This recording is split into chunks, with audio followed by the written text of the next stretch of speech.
ओ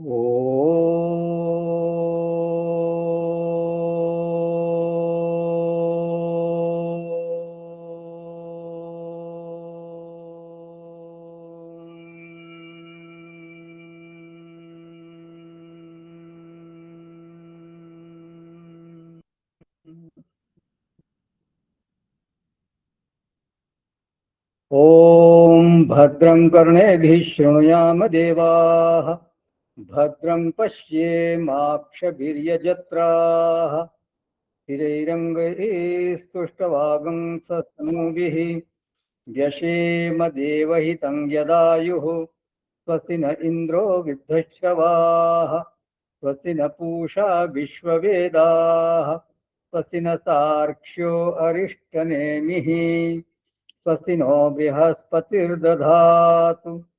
ॐ शान्ति शान्तिः।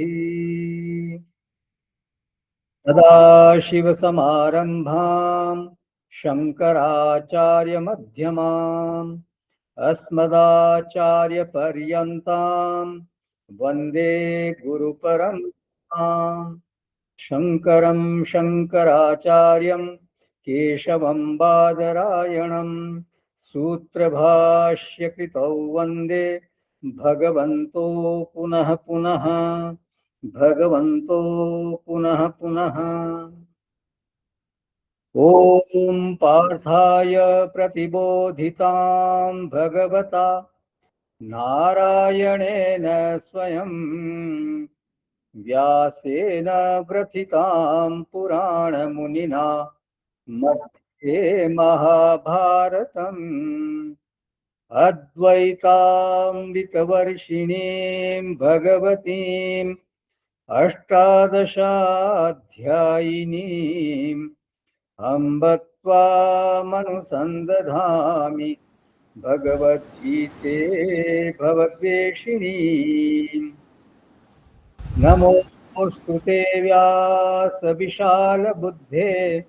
फुल्लारविन्दायतपत्रनेत्र येन त्वया भारततैलपूर्णः प्रज्वालितो ज्ञानमयप्रदीपः प्रपन्नपारिजाताय स्तोत्रवैत्रैकपाणये ज्ञानमुद्राय कृष्णाय गीतामृतदुहे नमः।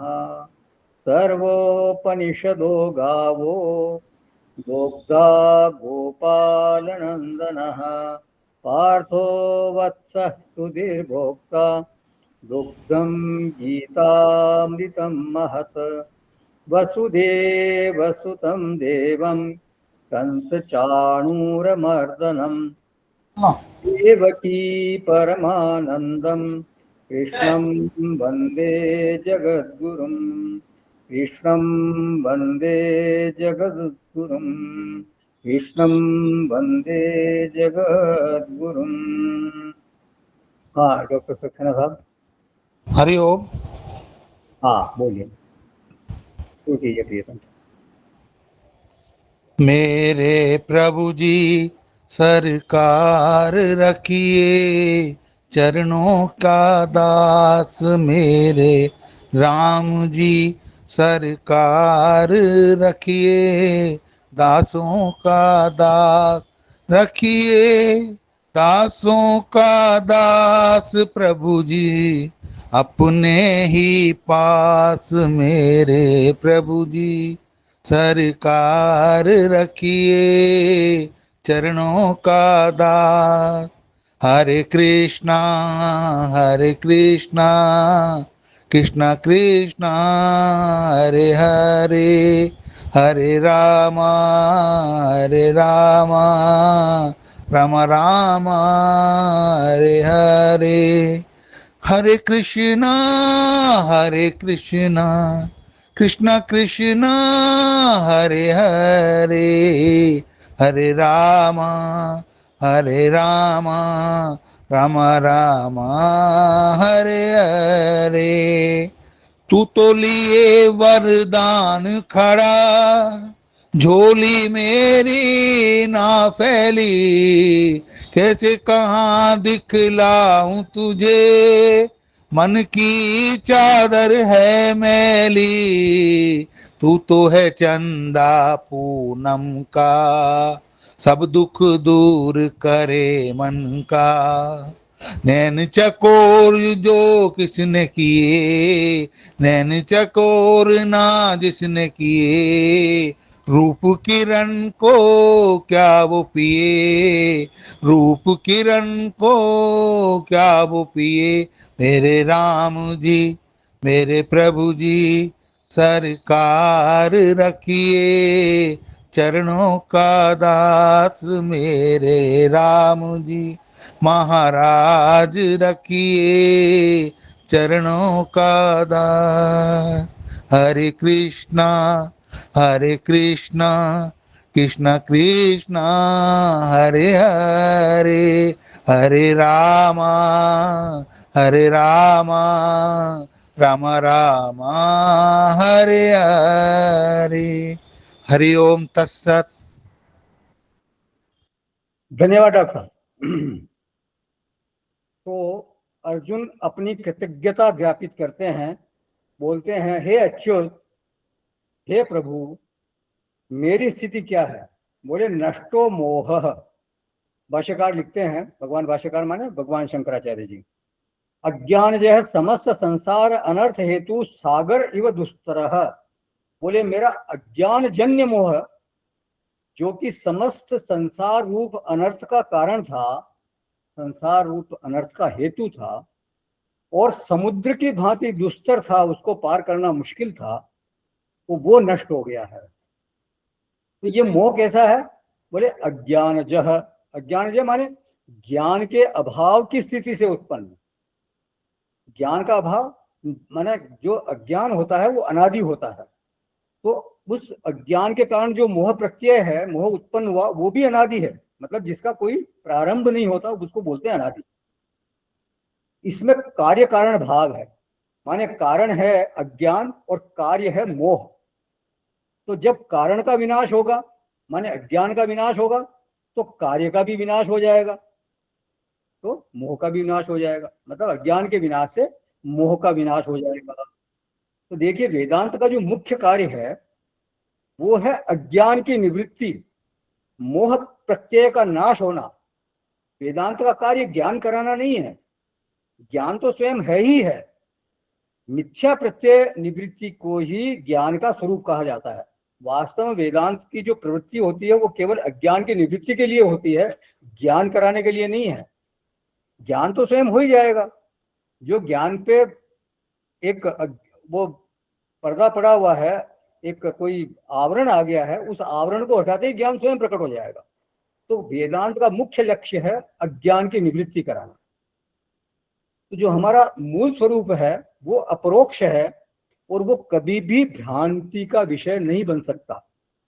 जैसे अहम नास्मि, मैं नहीं हूं, यह प्रत्यय कभी बन ही नहीं सकता, किसी का भी नहीं बन सकता। मैं नहीं हूं, किसी का बने, किसी का नहीं बन सकता।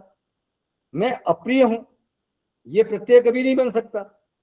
मैं अभाव रूप हूं, यह प्रत्यय भी कभी नहीं बन सकता। इसलिए जो मूल स्वरूप है हमारा वो अपरोक्ष होने से कभी भी भ्रांति का विषय नहीं बन सकता। अपरोक्ष माने जो कि प्रत्यक्ष, एक तरह से कह सकते हो। एक तो होता है परोक्ष, एक होता है प्रत्यक्ष, मतलब सामने दिखता है। एक होता है परोक्ष जो इंद्रियों से परे है। प्रत्यक्ष माने प्रत्यक्ष, मतलब इंद्रियों के सामने होता है वो। और एक होता है परोक्ष जो इंद्रियों से अन्य है, अर्थात दूर है, पर है।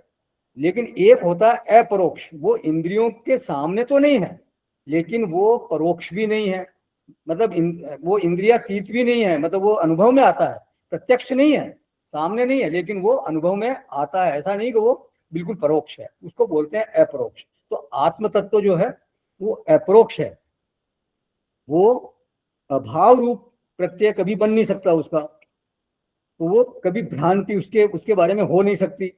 इसलिए जो मूल स्वरूप है हमारा वो कभी भी भ्रांति का विषय नहीं बन सकता, वहां कभी भी भ्रांति हो ही नहीं सकती।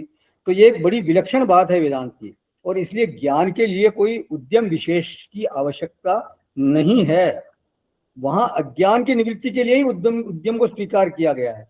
माने वेदांत किस लिए? ताकि अज्ञान की निवृत्ति हो जाए। वो निवृत्ति कहाँ होगी? तो स्वरूप में तादात्म्य भास हो रहा है, एक आभास हो रहा है कि ये देह के साथ तादात्म्य हो गया या अन्य उपाधियों के साथ तादात्म्य हो गया। जैसे कि अहम मनुष्य है, जो अहम और अस्मि, अहम मनुष्य अस्मि, तो अहम और अस्मि के बीच में ये मनुष्य का प्रत्यय लग गया, ये मनुष्यता का आरोप हो गया, ये जीवत्व का आरोप हो गया। तो इस तरह से ये इतरेतर धर्माध्यास है, मतलब अन्य का अन्य में अध्यास हो गया और इसी अध्यास को हटाना है, उसी को बाधित कर देना, ये वेदांत का कार्य है। तो ज्ञापकत्वेन वेदांत का प्रमाण नहीं है, व्यावर्तकत्वेन वेदांत प्रमाण है। मतलब वेदांत किसी का ज्ञापक नहीं बनता, बल्कि वो निवर्तक बनता है, अज्ञान का निवर्तक बनता है। तो ज्ञापक जो चीज वो तो ज्ञात हो ही जाएगी। तो ज्ञापकत्वेन उसको प्रमाण नहीं माना गया है, बल्कि निवर्तकत्वेन प्रमाण माना गया है। थोड़े से वेदांतिक शब्द हैं, क्लिष्ट लग रहे होंगे आपको, लेकिन ये समझने चाहिए अपने को।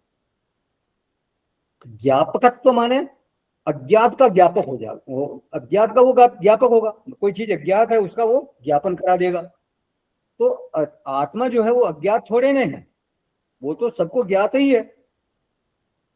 जैसे अभी कहा नाहम अस्मि, ये हो नहीं सकता।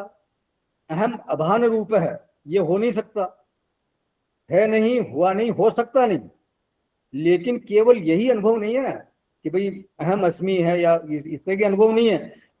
अहम अस्मि मनुष्य है, अहम अस्मि जीव है, अहम अस्मि परिच्छिन्न है, मैं सीमित हूं।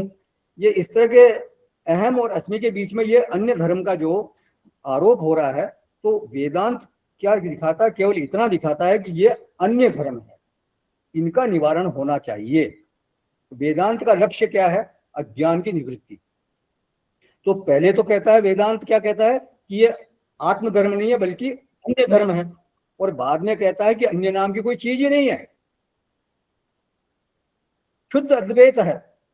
इसलिए आत्मा कभी भी अन्य धर्माक्रांत हुआ नहीं, हो सकता नहीं। अन्य धर्मिता का आभास जरूर होता है। जैसे मैंने उदाहरण दिया था कि एक स्फटिक शिवलिंग है, उसके सामने आप एक लाल पुष्प रख दो, तो जो उपलब्ध है, जो देखने वाला है, उसको वो जो स्फटिक शिवलिंग है वो लाल नजर आने लगेगा। तो वो लाल वास्तव में हुआ नहीं है, वो लाल हुआ नहीं है, लेकिन वो आभास होता है कि वो लाल हो गया है। तो इसी तरह से आत्मा में अन्य का, वो अन्य के साथ धर्माक्रांत हो नहीं सकता, लेकिन आभास होता है कि वो अन्य से धर्माक्रांत हो गया है। तो ये उसका क्या हेतु है? वो है स्वरूप का अज्ञान। तो ये वास्तव में स्थिति है, ये इनको हमारे को समझना चाहिए। तो जो मोह प्रत्यय है ये अज्ञानज है, मतलब अज्ञान से उत्पन्न है। तो मोह प्रत्ययों का हेतुत्व किसमें है? ज्ञानाभाव में, माने अज्ञान में। तो अर्जुन क्या कहते हैं कि उन मोह प्रत्ययों की निवृत्ति हो गई, मेरा मोह हट गया है। कैसे निवृत्ति हो गई? बोले स्मृति लब्धा, मुझे स्मृति प्राप्त हो गई। भगवान भाष्यकार यहाँ बोलते हैं स्मृति च आत्म तत्व विषया लब्धा यस्या लाभात सर्वग्रंथीनां प्रविमोक्ष तत्प्रसादात मया तत्प्रसादम आश्रितेन अच्युत। बोले हे अच्युत, आपकी कृपा के आश्रित होकर के मैंने आपकी कृपा से आत्म विषयक स्मृति प्राप्त कर ली है, जिसके प्राप्त होने से समस्त ग्रंथियां, समस्त संशय विच्छिन्न हो गए हैं, समाप्त हो गए हैं। तो चूंकि आत्म विषया स्मृति लब्धा, इसलिए ज्ञान का अभाव नहीं रहा। मतलब आत्म विषयक स्मृति हो गई तो फिर वहां ज्ञान का अभाव रहा नहीं, ज्ञान हो गया। और इसलिए अज्ञानज समूह भी, अज्ञान जो सम्मोह था, मोह था, वो भी नष्ट हो गया। मोह नष्ट। छांदोग्य उपनिषद में आया है कि स्मृति लंभात आहार शुद्धौ सत्व शुद्धि सत्व शुद्धौ ध्रुवा स्मृति ही। अब विचार का विषय यह है कि जो स्मृति है वो क्या ज्ञान शब्द वाच्य है क्या? तो देखिए, स्मृति अलग चीज है और ज्ञान अलग चीज है। स्मृति जो है वो वासनाजन्य होती है और ज्ञान है वो प्रमाजन्य होता है। स्मृति क्या होती है? हमारे भीतर कोई पूर्व में हमने कोई चीज देखी या सुनी या चखी या मतलब कोई हमारे को उसका अनुभव हुआ, तो वो हमारे संस्कारों में चली गई। फिर जब कभी उस चीज के संपर्क में हम आए तो उसकी स्मृति में प्राप्त हो गई, तुरंत याद आ गया कि हाँ, या इस व्यक्ति से मैं मिला था, या ये चीज मैंने चखी थी, ये शब्द मैंने सुना था। तो वो एक वासनाजन्य है। जबकि ज्ञान क्या है? कोई नई चीज आपको पता चलती, जो पहले जिसका ज्ञान था, पहले जिसको नहीं जानते थे, उसको आपने जाना, उसको बोलते हैं प्रमा। तो वो ज्ञान जो है वो प्रमाजन्य है। श्रुति ने कहा ध्रुवा स्मृति ही, और उसका हेतु बताया स्मृति लंभात सर्वबंध विप्रनाश है। तो श्रुति में भी स्मृति शब्द है और यहां भी अर्जुन बोलते हैं स्मृति लब्धा। तो यहां स्मृति माने क्या? स्मृति में क्या हुआ कि पूर्व जो स्थिति थी वो उनके चित्त में उपलब्ध हो गई। स्मृति में किसी नवीन की चित्त में उपलब्धि नहीं हुई, कोई नवीन चीज की चित्त में उपलब्धि नहीं हुई है, बल्कि जो पहले से ही वहां विद्यमान है उसी की उपलब्धि हुई है, उसी की चित्त में प्राप्ति हुई है। और इसको हम कह सकते हैं प्राप्तस्य प्राप्ति। जो पहले से ही प्राप्त है उसकी प्राप्ति हुई। एक चीज पहले से ही प्राप्त है, कुछ काल के लिए वो विस्मृत हो गई, अब वापस वो स्मृति में आ गई तो फिर से वो प्राप्त हो गई। जैसे पहले से ही कोई मित्र का रूप था चित्त में, वो कुछ देर के लिए विस्मृत हो गया, लेकिन जैसे ही उस मित्र को देखा या उसकी एकदम कोई किसी ने याद दिलाया तो वो स्मृति प्राप्त हो गई कि भाई फला आदमी तुम्हारे को याद कर रहा था, अच्छा अच्छा, जब वो जो वो वहां रहता है, यस। तो उससे क्या हुआ कि चित्त में उस मित्र की स्मृति आ गई। तो इस दृष्टि से पूर्व प्राप्त की या पूर्वतः उपलब्धि की ही प्राप्ति चित्त में हो गई, चित्त में उपलब्धि उसकी हो गई। तो चित्त में प्राप्ति को ही बोलते हैं स्मृति। जो पूर्व में प्राप्त है वो भीतर किस रूप में है? तो प्राय तो वो वासना रूप में होता है। पूर्व में मित्र का रूप प्राप्त है तो वो वासना रूप में स्थित है।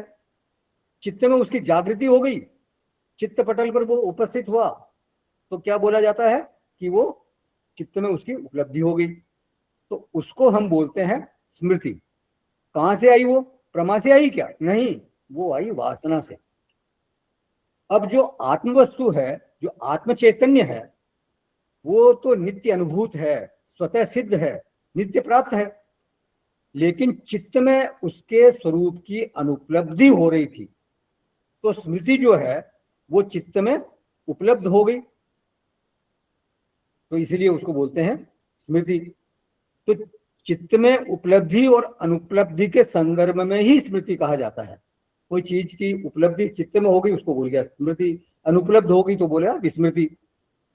तो जो वस्तु पहले से ही प्राप्त है, लेकिन पहले से प्राप्त होने से काम नहीं चलता, वो काम तब बनता है जब वो चित्त में उसकी प्राप्ति हो जाए, चित्त में उसका वो उभर जाए। तो यहाँ स्मृति लब्धा शब्द का अभिप्राय क्या है? उसका अभिप्राय है स्वरूप विषया प्रमा, स्वरूप विषया प्रज्ञा चित्त में उपलब्ध हो गई। मतलब आत्म स्वरूप जो था वो तेरे को प्राप्त हो गया, ऐसा अर्जुन का मंतव्य है। स्वरूप तो पूर्वतः सिद्ध ही है, लेकिन अविद्या काल में वो चित्त में अनुपलब्ध सा था, अनुपलब्ध हुआ नहीं, अनुपलब्ध सा था वो। उस समय उसको विस्मृति हो गई थी, अब वो उपलब्ध हो गया। कैसे उपलब्ध हुआ? बोले त्वत्प्रसादात। तो वासना जन्य नहीं है ये, बल्कि है ये प्रसाद जन्य। सदगुरु की कृपा प्रसाद से स्मृति प्राप्त हो गई, स्वरूप विषया प्रमा चित्त में उपस्थित हो गई, और इसलिए अर्जुन बोलते हैं स्मृति लब्धा। तो सामान्य रूप से ज्ञान उसको कहते हैं जिसमें कि अनुपलब्ध की उपलब्धि होती है। स्मृति विलक्षणम, वो स्मृति विलक्षणम है। पहले कोई चीज अनुपलब्ध थी, वो उपलब्ध हुई, उसको बोलते हैं ज्ञान। जैसे कोई एक आपने चीज ऐसी देखी जो पहले कभी देखी नहीं, तो उसके बारे में पहले अज्ञान था, जैसे आप मान लीजिए आप स्विट्जरलैंड गए, तो स्विट्जरलैंड पहले आपने कभी देखा नहीं, तो वहां देखा तो पहले तो स्विट्जरलैंड के बारे में अज्ञान था, जब वहां जाके देखा, उसका अनुभव किया, तब उसको उसका ज्ञान हुआ। तो उसको बोलते हैं ज्ञान। अनुपलब्ध की अनुपलब्ध की उपलब्धि हो गई। तो लेकिन यहाँ जो है आत्मा को अनुपलब्ध कहना ये तो बनता नहीं है, तो उसके लिए जो समीचीन शब्द है वो है स्मृति। तो दोनों शब्दों का अभिप्राय हमारे को जानना चाहिए, ज्ञान क्या है और स्मृति क्या है, ये हमारे को समझना चाहिए। जब कहा जाता है आत्मज्ञान, तो उसका अभिप्राय है अज्ञान निवर्तकत्वेन आत्मज्ञान, मतलब अज्ञान की निवृत्ति हो गई और ज्ञान हो गया। वह प्रमा जो आत्मा के विषय में समस्त मोह वृत्तियों को निवर्तन करने में समर्थ है, ऐसी प्रमा प्राप्त हो गई, जो कि जो आत्मा के विषय में अज्ञान था उसको उसने उसका निवर्तन कर दिया, और वो आत्म तत्व आपको अनुभव में आ गया। तो ज्ञापकत्वेन नहीं बल्कि निवर्तकत्वेन ज्ञान होता है। और जब स्मृति कहा जाता है तो आत्मा नित्य उपलब्ध है, तो किसी नवीन अनुभव के प्रतिषेध के लिए स्मृति शब्द यहाँ कहा गया है। किसी अत्यंत अज्ञात की प्राप्ति हुई इस तरह की बात यहाँ नहीं हो रही है, उस भ्रम का प्रतिषेध करने के लिए यहाँ स्मृति शब्द कहा गया है। तो नित्य अपरोक्ष आत्मा अज्ञात श्रेणी में कभी आता ही नहीं। तो पूर्वतः सिद्ध की चित्त में उपलब्धि हुई, किसी नवीन की उपलब्धि नहीं हुई, उसी को यहाँ स्मृति शब्द से कहा गया है। और यहाँ स्मृति शब्द का इष्टार्थ वासनाजन्य नहीं है, बल्कि प्रसादजन्य, कृपा प्रसाद से वो स्मृति मुझे प्राप्त हुई है, तत्प्रसादात, ये यहाँ अभिप्राय है। आपकी कृपा से मुझको ये स्मृति प्राप्त हो गई।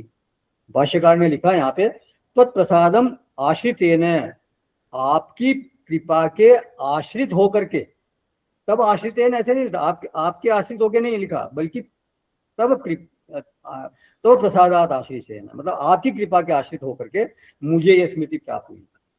तत्प्रसादम आश्रितेन, आपकी जो अनुग्रह दृष्टि है उसका निरंतर अनुभव करने वाला मैं, आपकी अनुग्रह दृष्टि का, आपके स्निग्ध भाव का, आपका विशेष कृपा पात्र होने का निरंतर अनुभव करने वाला मैं, उस मेरे द्वारा ये स्मृति प्राप्त हुई। तो गीता जी का अंतिम जो फल है, जो चरम फल है, वो यही है, अज्ञान जनित मोह नष्ट हो जाए और आत्म विषयक स्मृति प्राप्त हो जाए। गीता जी का और कोई प्रतिपाद्य हो ही नहीं सकता। अज्ञान जनित मोह नष्ट हो जाना चाहिए और आत्म विषयक स्मृति प्राप्त हो जानी चाहिए। तो ये भगवान भाष्यकार का यहाँ निगमन है। क्या लिखते हैं?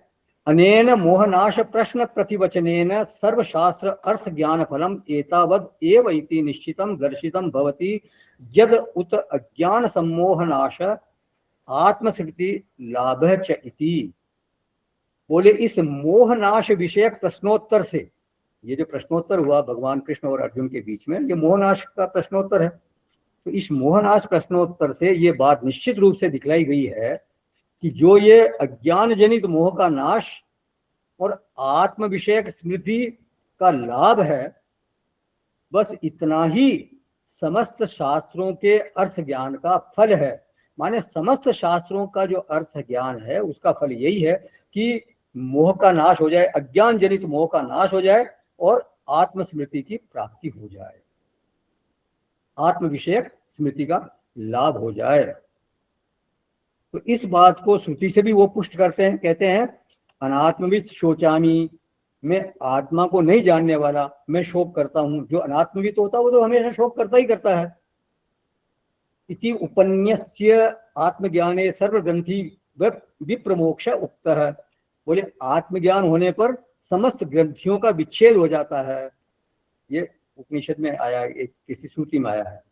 तत्र को मोह का शोक है एकत्वम अनुपश्यत, एकता का अनुभव करने वाला जो आत्मा और परमात्मा की एकता का जब अनुभव कर लेता है तो उसको फिर किस तरह का मोह हो सकता है, उसको क्या शोक हो सकता है? ऐसा ईशावास्योपनिषद में कहा गया है।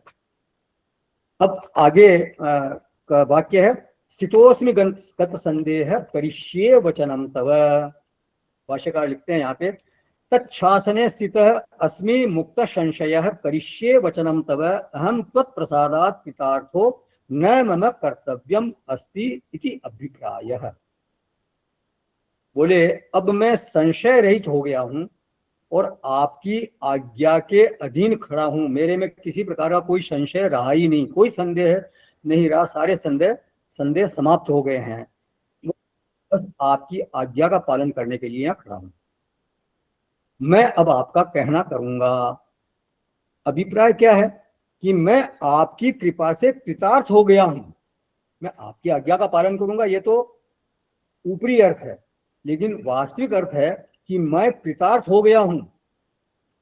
अब मेरा कोई कर्तव्य शेष नहीं रहा। क्यों कर्तव्य शेष नहीं रहा? क्योंकि कोई प्राप्तव्य नहीं बचा, कोई प्राप्तव्य नहीं है। और ये कैसे हुआ? बोले त्वत्प्रसादात्, या आपकी कृपा से हुआ। तो अहम कृतार्थः माने जैसे पत्ता डाल से गिर जाता है वैसी मेरी स्थिति हो गई है। अब उसकी गति का हेतु कौन है? अगर पत्ता डाल से गिर गया तो उसकी गति का हेतु कौन है? वायु उसकी गति का हेतु है। प्रारब्ध वायु ना प्रेरित है, अथवा कहिए ईश्वर वायु ना प्रेरित है। जिस तरह से ईश्वर चाहेंगे उस तरह से वो पत्ता इधर उधर घूमता फिरेगा। अब इसको चाहे परेच्छा प्रारब्ध कहें, चाहे अनिच्छा प्रारब्ध कहें, चाहे समष्टि इच्छा प्रारब्ध कहें, कुछ भी कहें, माने ये जो स्थिति है उसको बोलते हैं एक ज्ञानी की स्थिति। उसका अपना किसी प्रकार का कोई एजेंडा नहीं है, कोई उसका स्वयं का कोई संकल्प नहीं, सारे संकल्प समाप्त हो गए। वो जो भी कर्म करता है वो परीक्षा प्रारब्ध से करता है, स्वयं के लिए कोई कर्म उसका होता नहीं। तो करिष्ये वचनम तव, उसका अर्थ इतना ही है कि अहम त्वत्प्रसादात् कृतार्थः न मम कर्तव्यम अस्ति। आपकी कृपा से मैं बिल्कुल कृतार्थ हो गया हूं। अब मेरा कोई कर्तव्य मुझको शेष नहीं लगता, मेरा कोई कर्तव्य रहा ही नहीं। मैं एकदम अपने आप को मुक्त मानता हूं। तो ये इस तरह से अर्जुन का, इस श्लोक में अर्जुन ने अपनी स्थिति का वर्णन किया है। अब आगे के जो 5 श्लोक हैं वो संजय द्वारा बोले गए हैं। संजय ने पता नहीं ऐसी क्या साधना की थी, ऐसी क्या कमाई की थी कि वेद व्यास जी द्वारा उन्हें दिव्य दृष्टि प्राप्त हुई। व्यास जी ने तो धृतराष्ट्र को दिव्य दृष्टि देना चाहा था। उन्होंने धृतराष्ट्र को कहा कि मैं तुम्हारे को दिव्य दृष्टि दे देता हूं जिससे कि तुम अपनी आंखों से इस युद्ध को देख सको। लेकिन धृतराष्ट्र ने मना कर दिया कि मेरे वंश का नाश होते हुए मैं नहीं देख सकूंगा, तो मैं केवल युद्ध का हाल सुनना चाहूंगा, अपने कानों से युद्ध का हाल सुना दे मेरे को कोई, इस तरह से मैं चाहूंगा। तो देखने का काम आप ऐसा कीजिए कि संजय को दे दीजिए, ये देख ले और ये मेरे को सुना दे। तो भगवान की ऐसी प्रेरणा हुई कि वेद व्यास जी ने वो दिव्य दृष्टि संजय को प्रदान कर दी। और ध्यान रखें, वो केवल आंख ही नहीं थी, वो दिव्य दृष्टि माने लोकोत्तर दृष्टि। लौकिकत्व का प्रतिषेध करने के लिए शब्द दिया गया दिव्य। तो वो केवल आंख नहीं थी, अर्जुन के मन में क्या चल रहा है वो भी वो जान सकते थे। आंख से कैसे मालूम पड़ेगा कि अर्जुन के मन में क्या चल रहा है? अर्जुन विह्वल हो रहा है कि खुश हो रहा है कि दुखी हो रहा है, तो ऐसे आंख से तो मालूम नहीं पड़ सकता। और अच्छा, एक जगह नहीं दिखता था उसको, सभी जगह एक साथ दिखता था। मतलब ऐसा नहीं कि केवल एक सामने ही दिखाई दे रहा हो, एक ही साथ उनको सब कुछ, पूरे ब्रह्मांड में जो कुछ घटित होता वो भी उसको दिखाई पड़ सकता था। तो अर्जुन को विषाद हुआ, ये भी संजय को मालूम पड़ गया था। तो दिव्य दृष्टि माने ऐसी सामर्थ्य कि सब कुछ जिससे मालूम पड़ सकता हो। तो लौकिक से विलक्षण होने के कारण उस दृष्टि को नाम दिया गया दिव्य। जब कहा जाता है कि ये दिव्य पुरुष है, ऐसे कहते हैं ना कि बहुत दिव्य पुरुष है, तो उसका अभिप्राय क्या है कि ये लोकोत्तर है, ये लौकिक नहीं है, लौकिक से विलक्षण है। और वो पॉजिटिवली विलक्षण है। ये ध्यान, ये जरूर जोड़ लेना चाहिए, पॉजिटिवली विलक्षण है, क्योंकि नेगेटिवली भी विलक्षण हो सकता है। विलक्षण माने अलग, उनसे थोड़ा हट के, तो कोई नेगेटिवली भी तो विलक्षण हो सकते हैं। तो ऐसे जो दिव्य पुरुष होते हैं वो विलक्षण होते हैं पॉजिटिवली। तो उनमें लौकिकता से विलक्षण कुछ दिव्यता है, कुछ चमक है, कुछ विशेष प्रभाव है उनमें। तो दिव्य शब्द इसीलिए इस तरह से बोला जाता है। दिव्य का अर्थ समझ गए होंगे आप, मतलब लौकिक से विलक्षण। तो संजय ने भगवान कृष्ण और अर्जुन के बीच में जो संवाद हुआ वो पूरा सुना था और धृतराष्ट्र को सुनाया था। और संजय ने विश्व रूप दर्शन भी किया था, क्योंकि जो भी कुछ घटना वहां घट रही थी वो संजय सुन भी रहे थे और देख भी रहे थे, सब कुछ अनुभव भी कर रहे थे। तो संजय एक तरह से बहुत भाग्यशाली हैं। तो ये धृतराष्ट्र को क्या बोलते हैं वो, ये 74वां श्लोक है, 74th ऑफ 18th चैप्टर, 18वें अध्याय का 74वां श्लोक है। संजय उवाच इत्यहं वासुदेवस्य पार्थस्य च महात्मनः संवादमिमम श्रोषम् अद्भुतं रोमहर्षणम्। संजय बोले, इस प्रकार मैंने श्री वासुदेव के और महात्मा अर्जुन के इस अद्भुत रहस्य युक्त रोमांचकारक संवाद को सुना। तो अहम अश्रोषम, हे राजन मैंने सुना। क्या सुना? इदम संवादम अश्रोषम, इमम माने अभी अभी जो मैंने आपको सुनाया है वही संवाद मैंने सुना, जो मैंने सुना वही तो मैंने आपको सुनाया है। तो किसके बीच में हुआ संवाद? बोले वासुदेवस्य पार्थस्य च, और पार्थस्य के साथ शब्द दिया उन्होंने महात्मनः, महात्मा अर्जुन। तो वासुदेव को महात्मा नहीं कहा। क्यों नहीं कहा? क्योंकि वो तो परमात्मा है, वो कोई महात्मा थोड़ी बनने वाले हैं, बाबा जी थोड़ी बनेंगे। वो महात्मा माने महान आत्मा, जिसकी दिव्य आत्मा एक तरह से कह सकते हो आप। तो बोलते हैं संजय, भगवान वासुदेव और महात्मा अर्जुन के बीच में जो संवाद हुआ उसको मैंने सुना, अश्रोषम। और कैसा था? बोले अद्भुतम, भाष्यकार ने अर्थ किया यहाँ पर अद्भुतम का अत्यंत विस्मयकरम, बहुत आश्चर्यजनक संवाद था, कल्पनातीत संवाद था। ऐसी कोई भी बातचीत हो सकती है ये सब मैंने कभी सोचा नहीं था, मेरी कल्पना में ऐसी बात नहीं थी। और उसका प्रभाव कैसा था? बोले रोमहर्षणम, मुझको अभी तक रोमांच हो रहा है, मेरे रोए अभी भी खड़े हुए जा रहे हैं। इसको बोलते हैं विभाव, माने अंतःकरण में जो कोई भाव, जब कोई भाव समाता नहीं है तो वो देह में छलकता है। देखिए, एक होता है स्थायी भाव जो सबके भीतर रहता है, और एक कोई निमित्त पाकर के कोई भाव उत्पन्न होता है भीतर में, वो चित्त में संचरित होता है, तब उसको बोलते हैं संचारी भाव। और उससे क्या होता है, जब वो प्रगाढ़ होता है वो भाव, तो फिर वो देह में छलकता है, देह में प्रकट होता है। अंतःकरण का भाव जब देह में छलकता है तब क्या होता है? कंठावरोध हो जाता है, कंठ से बोला नहीं जाता, नेत्र भर आते हैं, अश्रुपात होने लगता। तो ये जो शरीर में भाव की अभिव्यक्ति है, ये इसको बोलते हैं विभाव। तो रोमहर्ष शब्द से संजय क्या कहना चाहते हैं कि मैं अत्यंत भावावेश में, वो भाव मेरे अंतःकरण में समाता नहीं है, मैं बहुत ही ज्यादा मतलब भाव विभोर हो रहा हूं। और इतना अद्भुत था वो संवाद कि संजय अत्यंत रोमांचित है, उनका रोम रोम पुलकित हो रहा है। तो आगे बोलते हैं संजय, ये 75वां श्लोक है 75th ऑफ 18th चैप्टर। अभी तक के चर्चा में किसी का कोई प्रश्न है या कोई इसमें ऐड करना चाहते हैं क्या? चलिए, तो ये 75वां श्लोक है 18वें अध्याय का। व्यास प्रसादाच्युतवान् एतद्गुह्यमहं परम योगम योगेश्वरात् कृष्णात् साक्षात् कथयत स्वयं। श्री व्यास जी की कृपा से दिव्य दृष्टि पाकर मैंने इस परम गोपनीय योग को अर्जुन के प्रति कहते हुए स्वयं योगेश्वर भगवान श्री कृष्ण से प्रत्यक्ष सुना। तो व्यास प्रसादाच्युतवान्, ये संवाद मैंने भगवान वेद व्यास जी की कृपा से सुना है, उनकी कृपा से ही मैं सुन पाया हूं। और वो संवाद कैसा था? एतद गुह्यम परम योगम, अत्यंत रहस्यमय संवाद था, बहुत गुह्य था, और वो साक्षात परम योग ही था। भाष्यकार ने लिखा यहाँ पे, योगार्थत्वात् संवादम इमम योगम एव वा। बोले योग विषयक होने से ये संवाद योग ही है। और व्यास जी की कृपा से मैंने साक्षात भगवान योगेश्वर श्री कृष्ण के मुख से अर्जुन को कहते हुए सुना। अर्जुन को वो बता रहे थे, वो मैंने भी सुना। तो ये एक रहस्यमय संवाद था, इसको मैंने सुना।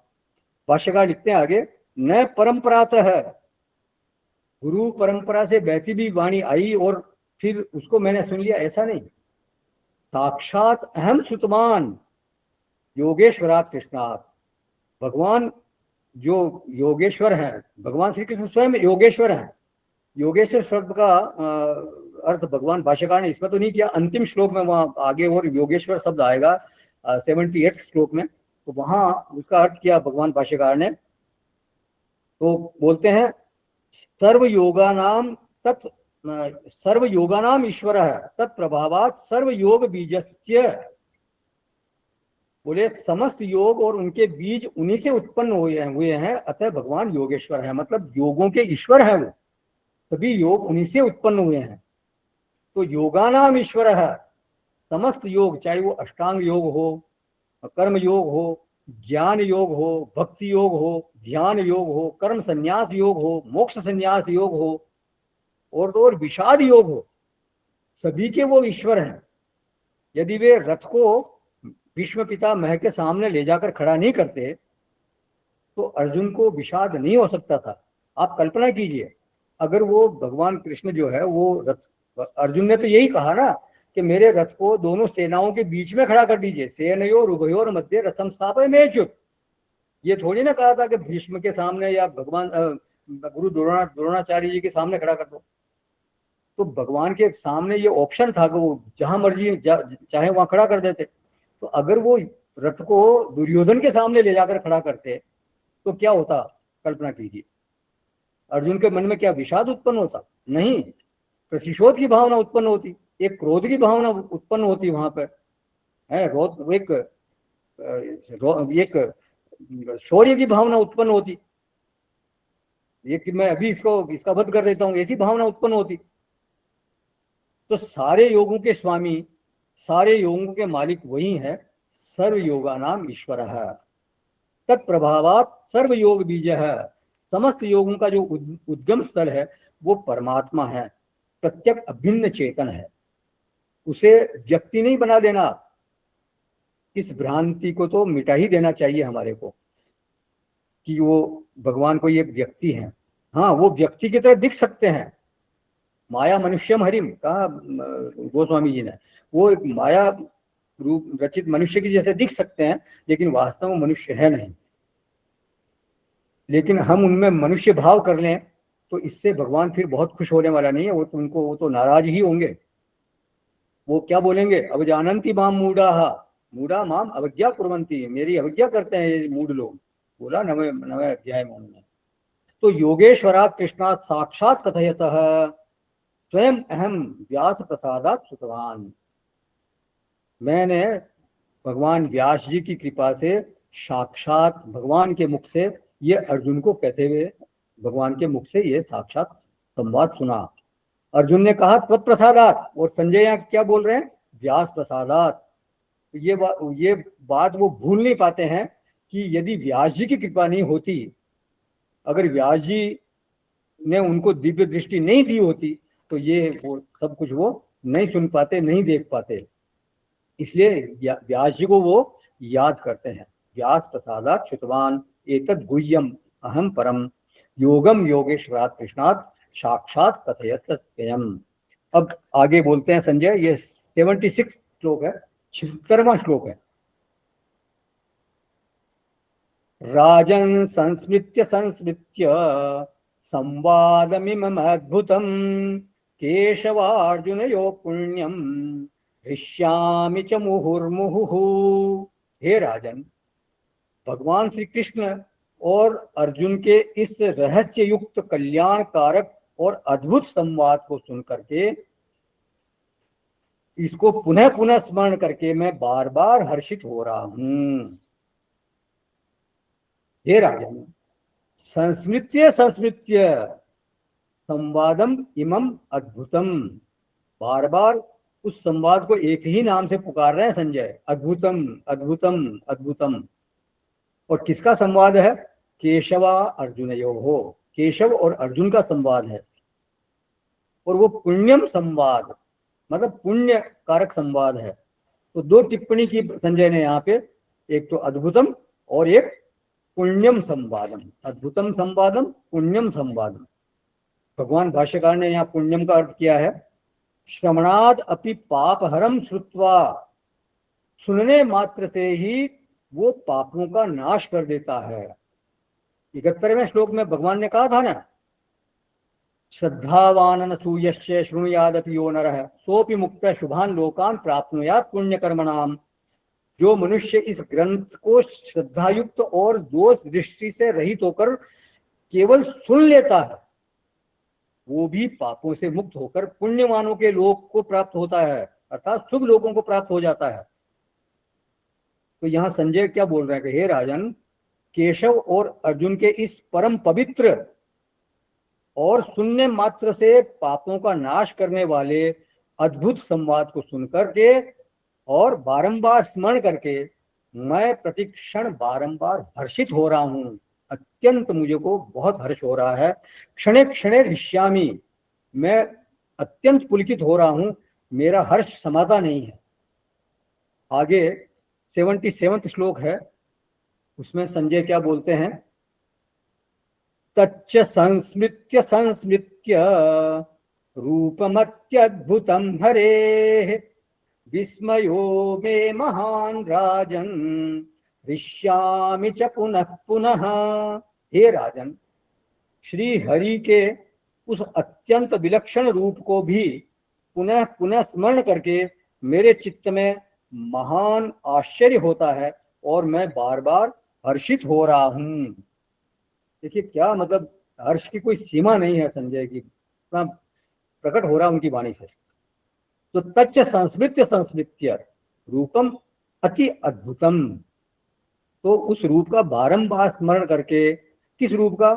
हरि के उस अत्यंत अद्भुत रूप का बारंबार स्मरण करके मेरा चित्त जो है वो अत्यंत हर्षित हो रहा है, चित्त से वो रूप हट ही नहीं रहा है। और हे राजन, विस्मयों में महान, मुझे महान आश्चर्य हो रहा है और हृष्यामि च पुनः पुनः, उस अत्यंत अद्भुत रूप को देख करके, उस रूप का स्मरण करके मैं बारंबार हर्षित हो रहा हूँ। मतलब मेरे भीतर ही भीतर मेरे में वो हर्ष समा नहीं रहा है, मैं अत्यंत पुलकित हो रहा हूँ। तो मतलब संजय के हर्षित होने का आप अनुमान नहीं लगा सकते वो कितना उनको हर्ष हो रहा होगा, क्योंकि इतना अद्भुत रूप जो कोई और देख नहीं सकता। भगवान ने कहा ना कि ये जो रूप तुम्हारे अलावा किसी ने आज तक देखा नहीं, वो कोई दूसरा देख सकता नहीं।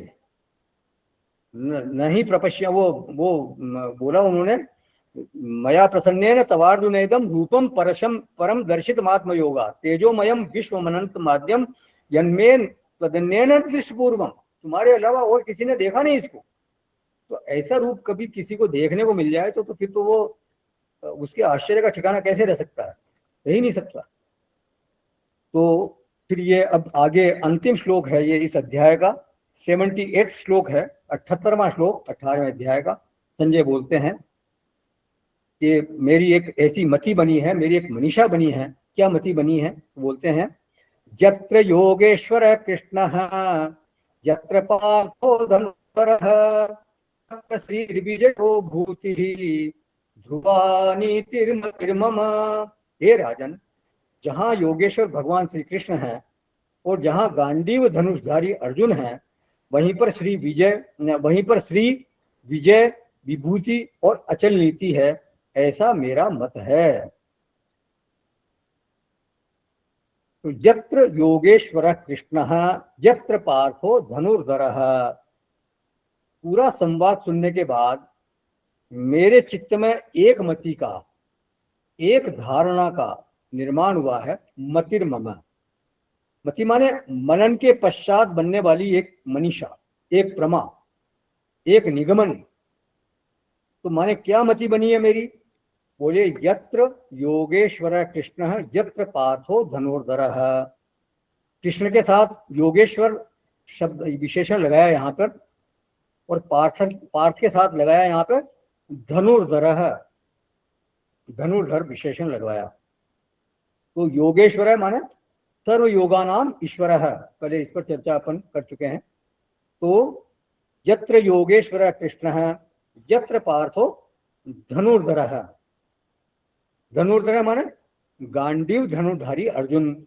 और एक अर्थ और होता है इसका कि उद्यमशील है, तत्पर है। तो जहां योगेश्वर कृष्ण है और जहां धनुर्धर कृष्ण है, तो ये केवल महाभारत प्रसंग के लिए ये वाक्य नहीं है, समझ लीजिए आप। जहां पर योगेश्वर माने समस्त आध्यात्मिक प्रवृत्तियों के बीच स्वरूप परमात्मा जहां उपस्थित है, माने जिसके जीवन में सारथी के रूप में, निर्देशक के रूप में, पथ प्रदर्शक के रूप में, अनुग्राहक के रूप में योगेश्वर कृष्ण विराजमान है।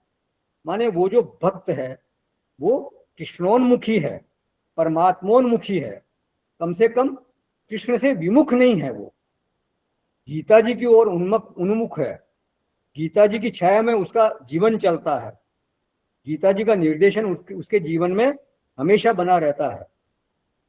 माने ईश्वरोन्मुखी जीवन है उसका, तमेव शरणम गच्छ, ऐसा जीवन है उसका। तो जीवन रथ, उसके जीवन रथ पर पार्थ सारथी माने कृष्ण भगवान स्वयं बैठे हैं। तो योगेश्वर कृष्ण है। फिर यत्र पार्थो धनुर्धरः उद्यमशील है, तत्पर अप्रमत्त साधक है। ऐसा साधक है वो जो कि उद्यमशील है, तत्पर है, अप्रमत्त है, किसी प्रकार का प्रमाद वहां नहीं है। तो पार्थवत सद्गुणाश्रय साधक है, प्रपन्न साधक है, विरक्त साधक है, जिसके लिए भगवान बोलते हैं इष्टोसी में मेरा तुम इष्ट हो, या भक्तोसी में सखा चेती। तो ऐसा कोई साधक हो, तो जब ये दो चीजें जीवन में घटित होती हैं, जुड़ जाती हैं, मैं की जगह पर कौन बैठे हों? पार्थ बैठे हों, और जो सारथी हैं निर्देशक के रूप में, पथ प्रदर्शक के रूप में कौन बैठे हों? भगवान कृष्ण बैठे हों, परमात्मा बैठे हों, तो उनके प्रति प्रपत्ति हो जाए, साधक की प्रपत्ति हो जाए, साधक की शरणागति हो जाए। तो ऐसा अगर कहीं घटना घट जाती है, ऐसा तो साधक है और वहां पथ प्रदर्शक के रूप में वो परमात्मा के शरण हो गया है, परमात्मा को अपना पथ प्रदर्शक बना लेता है, तो वहां चार चीजें घटित होंगी, चार चीजें वहां बनेंगी। क्या क्या होंगी? श्री, फिर विजय, भूति, और फिर उसकी ध्रुवा नीति। मतलब श्री माने क्या है? श्री माने वैभव, समृद्धि, किसी तरह का दारिद्र्य वहां नहीं है, किसी तरह की दीनता वहां हो नहीं सकती। हमेशा वो व्यक्ति वैभवशाली रहेगा, भौतिक वैभव हो चाहे आध्यात्मिक वैभव हो, हमेशा वो वैभवमान बना रहेगा। आध्यात्मिक वैभव माने उसमें भक्ति होगी, उसमें स्वाध्याय की सामर्थ्य होगी, सत्संग उसको मिलता होगा, तो वो श्री वहां निश्चित रूप से होगी। फिर है विजय, भाष्यकार ने अर्थ किया विजय का, तस्य पांडवानाम पक्षे विजय है, पांडवों के पक्ष में ही विजय होगी, मतलब जो धर्म के पक्ष में खड़े हैं उनकी विजय होगी। तो जीवन के संघर्ष में, चाहे बिल्कुल भौतिक क्षेत्र का संघर्ष हो, चाहे विशुद्ध आध्यात्मिक क्षेत्र का संघर्ष हो, आध्यात्मिक संघर्ष माने अज्ञान से लड़ाई हो। अभी हमारी लड़ाई किससे है? अज्ञान से ही लड़ाई हो रही है, मोह प्रत्यय से लड़ाई हो रही है। और यदि निचले धरातल पर देखें तो अशुभ वृत्तियों से हम लड़ रहे हैं, अवगुणों से हम लड़ रहे हैं, अशुभ आचरण से हम लड़ रहे हैं। लेकिन मूल जो लड़ाई है वो है जिसमें हमें वास्तव में विजयी होना है, वो तो अज्ञान से ही हमारी लड़ाई होती है। तो उस लड़ाई में हमारी विजय होगी अगर हमारे पथ प्रदर्शक भगवान है और ऐसा साधक है जो कि भगवान के शरण में है और अध्यात्म के रास्ते पे चल रहा है, भक्त है, तो वो निश्चित रूप से उसकी विजय होगी, चाहे वो भौतिक क्षेत्र में हो चाहे वो आध्यात्मिक क्षेत्र में हो, उसकी हमेशा विजय ही होगी। तो तत्र विजयः। फिर है भूति। तो भूति का अर्थ क्या है? भाष्यकार इसका अर्थ करते हैं श्रियो विशेषो विस्तारो भूति ही। बोले भूति माने विभूति, लक्ष्मी का विशेष विस्तार, माने श्री एक सामान्य वैभव है और भूति उस श्री का विशेष विस्तार है, माने श्री बहुत ज्यादा विस्तार को प्राप्त हो गई है। विस्तारोन्मुखी श्री उसको बोलते हैं भूति या विभूति। तो तत्र श्री विजय भूति ही। और चौथी चीज कही ध्रुवा नीति ही, उसके जीवन में ध्रुव नीति होती है। भाष्यकार लिखते हैं अव्यभिचारिणी नीति, माने अचल नीति होती है उसके जीवन में। तो ऐसा मेरा मत है। नीति माने उत्कर्ष की ओर ले जाने वाले विचार हैं, उस उत्कर्ष की ओर ले जाने वाले पॉलिसी, जिनको अंग्रेजी में बोलते हैं पॉलिसी। तो इस तरह की नीति है, सत्य है, अहिंसा है, उसमें ब्रह्मचर्य है और भी जो दया है, करुणा है, इस तरह की नीति उसमें वहां उसके जीवन में है। तो नयनात् नीति, जीवन को जो उत्कृष्ट बनाने वाले विचार हैं, उत्कृष्ट बनाने वाली मान्यताएं हैं, वो उसके जीवन में है। तो ध्रुवा नीति ही मतलब वहीं पर अचल नीति है, जहां भगवान योगेश्वर कृष्ण है और जहां पार्थ जैसा कोई साधक है, तो वहां पर निश्चित रूप से ये चार चीजें होंगी। वो व्यक्ति नीतिवान बना रहेगा, भूतिमान बना रहेगा, श्रीमान बना रहेगा और हमेशा उसकी विजय होगी, वो विजयी बना रहेगा। और वो नीतिवान कैसा होगा? ध्रुवा नीति ही, मतलब एकदम अचल नीति है उसमें, कभी नीति पर नहीं है, ऐसा नहीं, नित्य नीतिवान। क्योंकि सारथी कौन है उसके? परमात्मा उसके सारथी है, मार्गदर्शक परमात्मा है, वो नीति का त्याग करने नहीं देंगे कभी भी। और रथी कौन है? प्रपन्न अर्जुन, अभिमानी अर्जुन नहीं, प्रपन्न अर्जुन। मतलब अगर कोई साधक है तो उसको भगवान के प्रपन्न हो जाना ही चाहिए, शरणागत हो जाना चाहिए, अभिमान लेकर नहीं, हमेशा प्रपन्न रह करके ही साधना होती है। तो जो प्रपन्न होगा वो कभी भी अनीति की तरफ जा ही नहीं सकता। भगवान की आज्ञा में रहने वाला अर्जुन कैसे अनीति की तरफ जा सकता है? नहीं जा सकता। तो केवल नीति नहीं बोला संजय ने, क्या बोला? ध्रुवा नीति ही इति मम मति ही, ये मेरी मति है, माने ये मेरी मान्यता है, ये मेरी धारणा है, ये मेरी मनीषा है, ये मेरा निगमन है।